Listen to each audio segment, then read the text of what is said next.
ሰላም እንዴት ናችሁ? ውድ የአራዳ ስፖርት ተከታታዮች በያላችሁበት ሰላማችሁ ይብዛ። በርካታ ስፖርታዊ መረጃዎችን ወደ እናንተ ይዘን መጥተናል። አርሰናሎች እንግዲህ በርካታ ተጫዋቾችን በክረምቱ የዝውውር መስኮት እንዲሁም ደግሞ አንድ ተጫዋችን በጥሩ የዝውውር መስኮት የማስፈረም ፍላጎት አንድ ወይም ሁለት ተጫዋቾችን በጥሩ የዝውውር መስኮት ለማስፈረም ፍላጎት እንዳላቸው እየተገለጸ ይገኛል። እኛና ሌሎች ስፖርታዊ መረጃዎችን ወደ እናንተ ይዘን መጥተናል።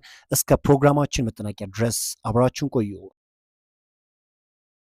አርሰናል እንግዲህ ኖቲንግሃም ፎረስትን ከሚገጥምበት ጨዋታ አስቀድሞ እንግዲህ ሚኬል አርቴታ ጋዜጣዊ መግለጫ ሰጥቷል። እንግዲህ የእንግሊዙ አሰልጣኝ ቶማስ ቱሄል ሁሉም ተጫዋቾች ለብሔራዊ ቡድን ለመመረጥ ጥሩ ማህበራዊ ክህሎት ሊኖራቸው ይገባል ስለማለታቸው እንዲህ ሲል ተናግሯል።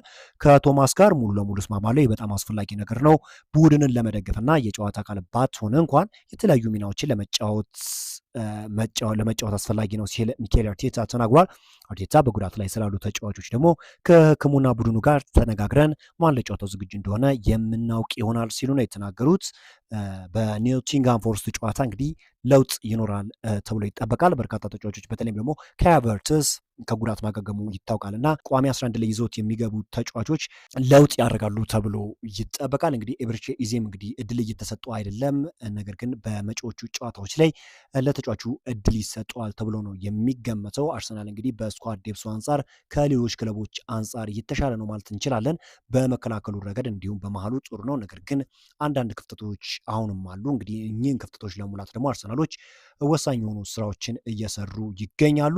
ከዛም ውስጥ እንግዲህ አርሰናል በክረምቱ የዝውውር መስኮት አንቶኒ ጎርደንን ለማስፈረም ኢላማ እንዳደረጉ ነው እየተገለጸ የሚገኘው። ይህ እንግሊዛዊ ተጫዋች እንግዲህ በኒውካስል ዩናይትድ ቤት በጣም ድንቅ የሚባል ተጫዋች፣ ክሬቲቭ የሚባል ተጫዋች፣ ለቡድን አጋሮቹን ኳሶችን አመቻችቶ የሚያቀብል እንዲሁም ደግሞ ጎሎችን የሚያስቆጥር ተጫዋች እንደሆነ ይታወቃል እና ከዚህ አንጻር አርሰናሎች ይህንን እንግሊዛዊ ተጫዋች ለማስፈረም ሙከራ ያደርጋሉ ተብሎ ይጠበቃል። አርሰናሎች በክሬቲቪቲ አሁንም ፕሮብሌም እንዳለባቸው ይታወቃልና ይህንን ፕሮብሌማቸውን ሶልቭ ለማድረግ ደግሞ ይህንን ተጫዋች ለማስፈረም ሙከራ ለማድረግ ሀሳብ እንዳላቸው ነው እየተገለጸ የሚገኘው። ዴይሊ ስታር እና የፈረንሳዩ አርኤምሲ ስፖርት እንደዘገቡት ከሆነ አርሰናል የቦዋዲን ስምምነት ለማጠናቀቅ መደበኛ የሚባሉ ድርድሮችን ያደረገ ሲሆን ፍላጎቱንም አጠናክሯል። የአርሰናል ስፖርቲንግ ዳይሬክተር አንድሬ ቤርታ ከሊል ተወካዮች ጋር በመገናኘት የመሃል ሜዳውን ኮከብ ፍላጎት ለመሳብ እየጣሩ እንደሆነ ተገልጿል። ምንም አስገራሚ ነገር አይደለም። እንግዲህ በመሃል ስፍራ ላይ አሁንም ቢሆን መጠናከር ይገባዋል። አርሰናል አሁን እየታየ ያለውን ድንቅ ነገር ለማስቀጠል እንግዲህ አዳዲስ ወጣት ተጫዋቾችን ማምጣት ወሳኝ ነው እና አሁን አንድሪ ቤርታ እየሰሩት ያሉት ነገር ይህን ነው። ወጣት ተጫዋቾችን እንግዲህ ወደ አርሰናል እንዲቀላቀል እያደረጉ ይገኛሉ። ይህ ተጫዋች እንግዲህ በሊል ቤት በጣም ጥሩ የሚባል እንቅስቃሴን እያስመለከተ ይገኛል። ታዲያ ይህንን ተጫዋች ለማስፈረም ወሳኝ የሆኑ ስራዎችን እየሰሩ እንደሆነ ነው እየተገለጸ የሚገኘው። ሌላኛው መረጃችን እንግዲህ ኖቲንግሃም ፎረስቶች በዚህ ወር የኦሌክሳንደር ዚንቼንኮን የውሰቱን ለማቋረጥ እያሰቡበት ነው ተብሏል። ነገር ግን በዝውውር አንቀጹ ስምምነቱ ከማለቁ በፊት እንዲቋረጥ የሚያስችል ውል እንደሌለ መርዳት ተችሏል። እንግዲህ ኦሌክሳንደር ዚንቼንኮ ሁላችንም እናውቀዋለን። በአርሰናል ቤት ይህን ያህል ጥሩ የሚባል ጊዜን አሳልፏል ማለት አይቻልም። የሚካኤል አርቴታ ፕሮጀክት ውስጥም እንደማይካተት ይታወቃል እና ወደ አርሰናል ቢመጣ እንኳን ዳግም ከአርሰናል ይለቃል ተብሎ ይጠበቃል እንጂ በአርሰናል ቤት ይቆያል የሚል እምነት የለም። አርሰናሎች እንግዲህ ሙሉ ለሙሉ በተጫዋቹ ላይ ተስፋ እንዳይላቸው ይታወቃል እና በክረምቱ የዝውውር መስኮት አርሰናልም በቋሚ ውል ይለቃል ተብሎ እንደሚጠበቅ ነው እየተገለጸ የሚገኘው። አርሰናል ከዌስትሃም የቀረበለትን ዋኔሪን እናስፈርም ጥያቄ ውድቅ አድርጓል። ይህ ተጫዋች እንግዲህ በበርካታ የአውሮፓ ክለቦች እንደሚፈለግ ይታወቃል። ለአብነት ያህል እንኳን ቦርንማውዝ፣ ቼልሲ እና ማንቸስተር ዩናይትድን ጭምር እንኳን ተጫዋቹ እንደሚፈልጉት ይታወቃል። ነገር ግን ሚካኤል አርቴታ በተለይም እንግዲህ ተጫዋቹ እምቅ የሆነ አቅም እምቅ የሆነ ብቃት እንዳለው ነው እየተገለጸ የሚገኘው።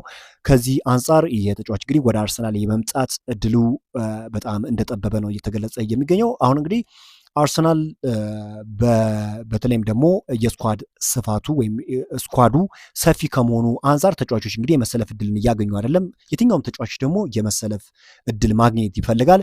ለዚህም ነው እንግዲህ ተጫዋቹ ፍላጎት ሊያሳይ ይችላል። ምክንያቱም ኤቤሬቺ ኢዜ እና ማርቲን ኦዲጋርድ ናቸው በሱ ቦታ ያሉትና በኤኤምኤፍ ቦታ ላይ የመሰለፍ እድልን ማግኘት በአርሰናል ቤት ከባድ ነው። ነገር ግን ወደ ሌሎች ክለቦች መሄድ የሚችል ከሆነ የቋሚ ተሰላፊነትን ቦታ ያገኛል ተብሎ ነው የሚጠበቀው። በጣም ድንቅ የሆነ አቅም ያለው ተጫዋች ነው። ብዙ ጨዋታዎች ላይ የመሰለፍ እድልን ስላላገኘ ነው በሚገባ ብቃቱን ማሳየት ያልቻለው እንጂ ተጫዋቹ በጣም ድንቅ የሆነ አቅም እምቅ የሆነ አቅም እንዳለው ይታወቃል። በቻምፒዮንስ ሊግ ጨዋታዎች ላይ እንኳን ተሰልፎ በጣም ድንቅ ብቃቱን እንዳሳየ የሚታወቅ ጉዳይ ነው።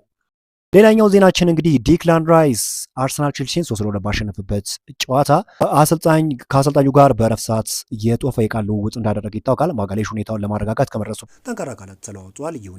ቦርድ ብሪጅ ውስጥ በካሜራ ተይዟል። ራይስ በቃ ሄድ በማለት ይጀምራልና ማጋሌሽም ወደ ጉዳዩ በመግባት ስቱቬንጅበርግን እባክህ አቁም ሲል ተደምጧል። ከዚያ ማጋሌሽ እንዲረጋጋ ሊነግረው ቢሞክርም ራይስ ግን ንዴቱ እንደጨመረ ይታወቃልና ዲክላን ራይስ በአርሰናል ቤት ከሚታዩ ድንቅ የመሃል ስፍራ ተጫዋቾች ውስጥ ግንባር ቀደሙ ነው።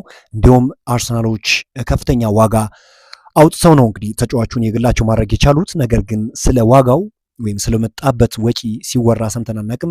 በአርሰናል ቤት በጣም ድንቅ ብቃታቸውን ካሳዩ ተጫዋቾች ውስጥ ግንባር ቀደሙ እንደሆነ ይታወቃል። ታዲያ የተጫዋች እንግዲህ በአርሰናል ቤት ከዚህም የተሻለ ነገር ያስመለክተናል ተብሎ ነው የሚጠበቀው። አርሰናል አሁንም የሚደነቀው ምንድን ነው? በመሀል ስፍራ ላይ በጣም ድንቅ የሚባል እንቅስቃሴን እያስመለከተ ይገኛል። ማርቲን ዙቤሜንዲም ልክ እንደ ዲክላን ራይስ ሁሉ ጥሩ የሆነ ሚና ያለው ነው። እንዲሁም የሁለቱ ተጫዋቾች ቅንጅት ነው አርሰናል በሚገባ አቅሙን እንዲያስመለክት በመሀል ስፍራ ላይም በጣም ጠንካራ እንዲሆን እንዲረዳ ያደረገውና ከዚህም በላይ እንግዲህ ተጫዋቹ ለአርሰናል መስራት የሚችል ተጫዋች እንደሆነ ይታወቃል። ማርቲን ዙቤሜንዲም እንግዲህ ከሪያል ሶሲዳድ አርሰናልን ከተቀላቀለበት ጊዜ አንስቶ ቋሚ የሆነ ብቃቱን እያስመለከተን ይገኛል። ዲክላን ራይስን በሚገባ ያግዘዋል። ተጫዋቹም ቢሆን በጣም ድንቅ የሚባል ብቃቱን እያሳየን ይገኛልና የሁለቱ ጥምረት ለአርሰናል ዋንጫ ያመጣሉ የሚለውን ነገር እንግዲህ ወደፊት የምንመለከት ይሆናል። እስካሁን ባለው ሁኔታ ግን ለአርሰናል በጣም ድንቅ የሚባል ብቃታቸውን እያስመለከቱ ይገኛሉ። በመሀል ስፍራ ላይ ከሚደነቁ ተጫዋቾች ውስጥ ዲክላን ራይስ እና ማርቲን ዙቤሜንዲ እንደሆኑ ይታወቃሉ። አርሰናል ግን በፊት መስመር ላይ ያለበትን ወይም ደግሞ የክሬቲቪቲውን ፕሮብሌም ለመፍታት አንቶኒ ጎርደንን ከኒውካስትል ዩናይትድ ለማስፈረም እንዳሰበ ነው እየተገለጸ የሚገኘው። ሚካኤል አርቴታም የተጫዋቹ አድናቂ እንደሆነ እየተነገረ ይገኛል። በተከላካይ ስፍራ ላይ እንግዲህ ማርክ ጌሂ ወደ ማንቸስተር ሲቲ ለመቀላቀል እንደተስማማ ይታወቃል። ያ ተጫዋቹ እንግዲህ ስሙ ከአርሰናል ጋር ሲያያዝ ነበር። በመጨረሻም እንግዲህ ማንቸስተር ሲቲን ተቀላቅሏል። ስለዚህ አሁን አርሰናሎች ሌሎች አማራጮችን ይመለከታሉ ተብሎ ነው የሚጠበቀው። ምክንያቱም አሁንም ባለው ሁኔታ ገብርኤል ማጋሌሽ እና ዊሊያም ሳሊባን ተጠባባቂ የማድረግ አቅም ያለው ተጫዋች አይደለም እና ለዚህም ነው እንግዲህ ተጫዋቾች ወደ ሌላ ክለብ ቢሄዱ አያስገርምም። በማንቸስተር ሲቲ ቤት ግን ይህን ያህል እንደ አርሰናል ጥሩ የሆነ ጥምረት ያለው ተከላካይ ያለ ማለት አይቻልም። ከዚህ አንጻር እንግዲህ ተጫዋቹ ማንቸስተር ሲቲን አንደኛም ደግሞ የዋንጫ ተፎካካሪ ክለብ ከመሆኑ አንጻር ቢመርጥ ይህን ያህል አስገራሚ አይሆንም።